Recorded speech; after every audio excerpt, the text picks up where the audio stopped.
balita kalat, impormasyon, kaya chill lang dito. Morning chill with Senator Tolentino. Magandang umaga, Luzon, Visayas at Mindanao. Live po tayong muli. Teka lang yung ating ayun, yung ating music bed. Live po tayo muli dito sa programang Morning Chill with Senator Francis Tolentino sa oras po na, ayun, syempre magkakasama-sama tayo hanggang mamayang alas 10 na umaga. Ganap na pong 9:09 ng umaga. Siksik-liglig at nag-uumapaw tayo ulit ngayong umaga. Magandang umaga po, Miss Cecil Villarosa. Narito po ako ngayon sa Alabang Central Market ng Muntinlupa City.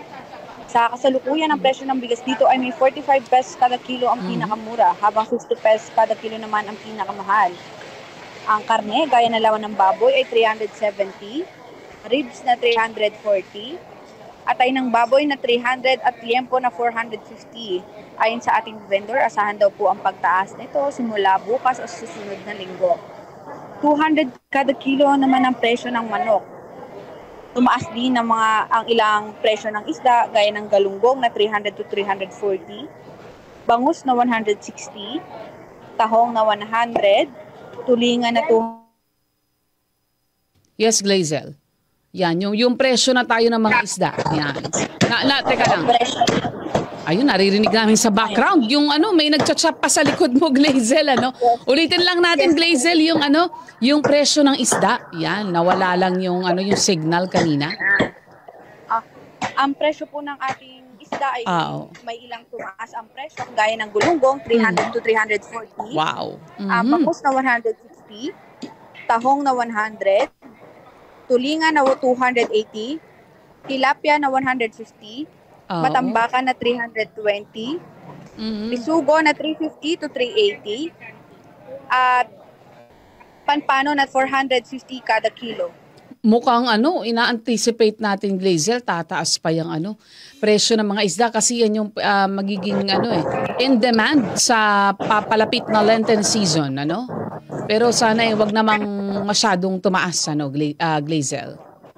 Yes, Miss Cecil. So sabi naman ng gulay, ang sige, carrot, go ahead. ito yung mga nagbaba ang presyo. Ang carrots ay 90 na lang kada kilo. Patatas na 120. Repolyo na 70. Sayote na 30 pesos. Kamatis na 50. Bawang na 130. Sibuyas na 165. Luya na 150 at siling labuyo na 200. Miss Cecil. Ang laki ng minura ng sili, Glazel. Yes, Miss Cecil. 200. Yes, Ganon din po sa kamatis, 50 na lang po, 50 kada kilo. Ayun. Glazel, sino naman yung ating maswerteng Sentol Token winner ngayong umaga? Yeah, ang ating po maswerteng token winner ay si Ate Eugenia Reas. Isa po siyang meat vendor. Good morning po. Good morning po, ma'am. Yan. Ate Rehas, ayun, meat vendor. Kamusta po ang benta ngayong umaga? Ay nako, matumal po. Wala pong ito, tambak pa po ang paninda. Ganon ba, matumal pa? Sa bagay kasi, ba to? Pagka ganito bang Miyerkules, kalagitnaan ng linggo, ganito, matumal? O talaga, yung dalawang baboy, wala pang bawas. Naku, ganun ba? Baka pag baka sa Biyernes yan. Sa bagay, maaga-aga pa naman, Ate Rehas, may mga sasaglit pa dyan para mamili maya-maya para panghanda sa kanilang tanghalian, pero kamusta naman ang presyo? Ba't kayo natatakot? Natatakot po sila sa presyo. Kasi ang liempo po namin, 450. Oo ang nga. laman, 370. Ang ribs, 340. Bakit daw yung ano raw ho yung dahilan? Anong sabi ng supplier ninyo, Ate Rehas? Wala na daw pong makuha ang baboy. Kaya po tumataas sila. Kakulangan ng supply, kaya mataas yung presyo. Opo. Ayun, kaya kaya ang diskarte na lang ng ating mga kababayan, pakalahati na lang o kaya 1/4 isasahog na lang para magkalasa yung kanilang pagkain. Ano? Ganun ang diskarte, ano, Ate Rehas? Opo, ganun na lang. Kalahati, 1/4. Hindi na Oo. kasi kaya yung presyo eh. Oo, yung pagka kilo-kilo, no, mabigat na. Ayun, naku, sana ang ating dalangin, Ate Rehas, maging stable yung presyuhan. Kasi nung December pa yan eh. Nung ano pa yan eh, di ba? Mataas na yung presyo. Opo, yung mga suki namin, Oo. wala na po eh. Wala na yung mga nagtitinda ng mga lutong ulam. Naku, ganun ba? Frozen na lang ginagamit nila. Pero yung sa inyo, fresh yan, Ate Rehas. Opo. Mas maganda Opo, yung fresh fresh po ang sa bilhin. Di ho ba? Bukod sa mas malinamnam yan, yung nutrients na meron dyan, intact pa. Diba? Ayun, ito ang ating katanungan. Ano ang de jure capital ng lalawigan ng Cavite o yung provincial capital na siyang nakasaad sa batas? Letter A, Tagaytay City. Letter B, Kawit. O letter C, Imus City. At para pag sa ating unang balita, isinusulong ngayon sa Senado ang panukalang batas na magbibigay ng 20% student discount para sa digital communication and internet services. Inihain po ni Senate Majority Leader Francis Tol Tolentino ang Senate Bill number 2972 o yung panukalang Student Loan Discount Act. Sabi po ni Senator Tol, ang kanyang isinusulong na panukalang batas ay layuning mabawasan ang pasanin ng mga estudyante pagdating po sa kanilang digital communication at online services. Saklaw ng panukala ang mga mag-aaral sa primary, secondary, technical vocational at tertiary level. Hindi naman kasama sa diskwento yung mga postgraduate students. Para maka-avail ng discount, kailangan lang po magpresenta ng mga estudyante ng valid school ID o patunay na sila ay kasalukuyan na enrolled student. My strong support and co-sponsorship of this crucial bill is aimed at updating our espionage laws. Mr. President, last January 27, 2025, I filed Senate Bill 2951, the Comprehensive Counter-Foreign Interference Act, Mr. President. Mr. President, recent events such as the arrest of Deng Huang King, as mentioned by Senator Estrada, an alleged Chinese spy alongside his Filipino cohorts have highlighted the significant threats to our national security. This case revealed possible extensive operations by China aimed at infiltrating our security infrastructure, particularly as tensions escalate in the West Philippine Sea. Mr. President, 2 weeks ago, this representation conducted an inquiry relative to the underwater drones or the submarine drones and sophisticated surveillance activities, further illustrating the urgency of this matter. Mr. President, the proposed amendments aim to extend anti-espionage provisions to times of peace and introduce harsher penalties. Mr. President, in an era of rapid technological advancement, it is crucial that our laws evolve to address cyber threats and electronic transmission of sensitive information. Strengthening our legal framework is vital in protecting classified government information and ensuring our national security remains intact. The time to act, Mr. President, is now. We must revisit and amend our antiquated laws to confront the challenges of today's security landscape.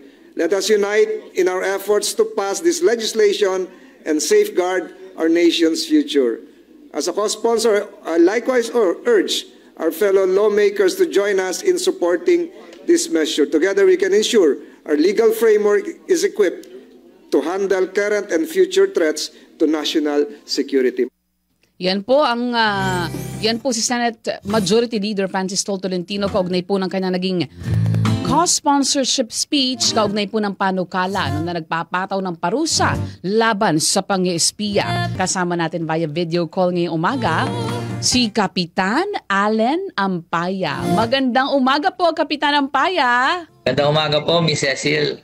Good morning po. Good morning po, Kap. Nako, salamat po at kami ay inyong napaunlakan kahit alam naming abalang-abala ang inyong tanggapan pagka ganitong umaga. Kamusta ho kayo, Kap? Okay naman po, nagpapasalamat po tayo dahil kanina po ay binisita po ang Muntinlupa ni Senator Francis Tolentino para magbigay po ng tulong sa mga kabarangay po namin. Maraming salamat. Nagpunta pala siya dyan ng personal ngayong umaga.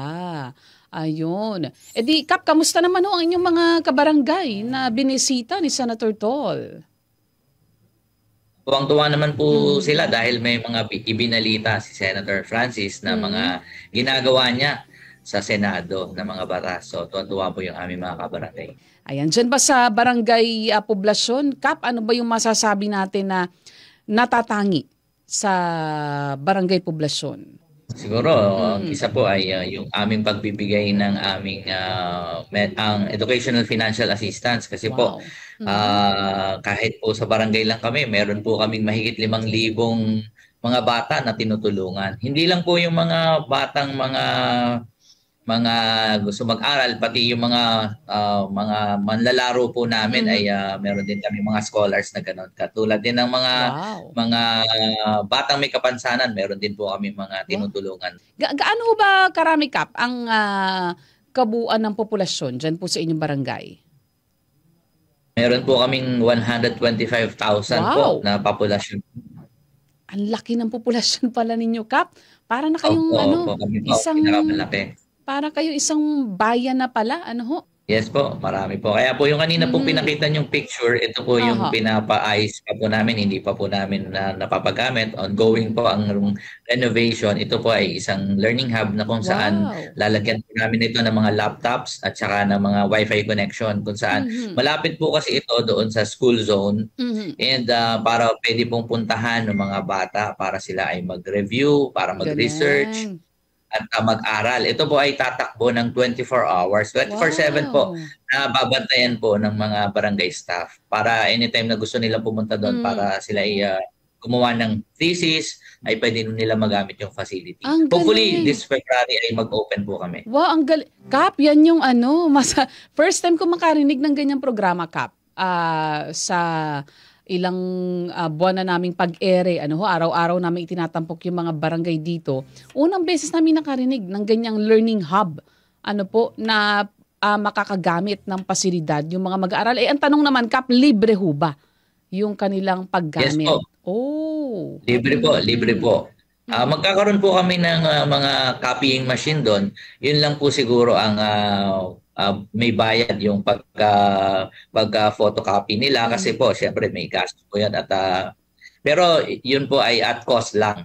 Pero yung paggamit po ng computer, paggamit ng wifi, ito po ay libre. Wow, So kung meron bang minimum maximum number of hours, Kap, para sa paggamit nung computer bawat estudyante? Siguro ngayon, hindi pa po namin napaplan siya. Figure out po yun. No? Pero as long as hindi naman sila ginagamit sa paglalaro at nagre-research naman. Ngayon po ay ongoing yung aming ipinapagawang viewing chapel. Kasi po ito po ay dati po ay binigay ng aming dating Mayor Jaime Fresnedi. Kaya lang medyo naluma na talaga. Ongoing po yung renovation po ng aming viewing chapel at kasi po siyempre hindi natin maiwasan sa laki po ng populasyon namin. Medyo marami rin po ang namamatay at mahal din ang magrenta ng mga viewing chapel. So ito po ay pinaparenovate namin, pinalakihan po namin. At ito po ay aircon na, no? Para naman magamit nila ng libre. Ang galing naman, Kap. Para at least hindi na sa kalsada, Kap, yung mga common scenario na nadadaanan natin pag ganyan na may ibinuburo, hindi na sa kalsada. May disente ng paglalagakan. Yes po, nagpapasalamat po kami sa office ni Senator Francis Tol Tolentino sa kanya pong patuloy na pagbibigay ng mga makabuluhang batas dito sa ating bansa, ano po. At sa pagbisita niya po sa amin po dito sa Muntinlupa, ang totoo po niyan, madalas po siyang pumapasyal dito at nagbibigay naman ng tulong. Maraming salamat po, at sa inyo pong programa, maraming salamat po.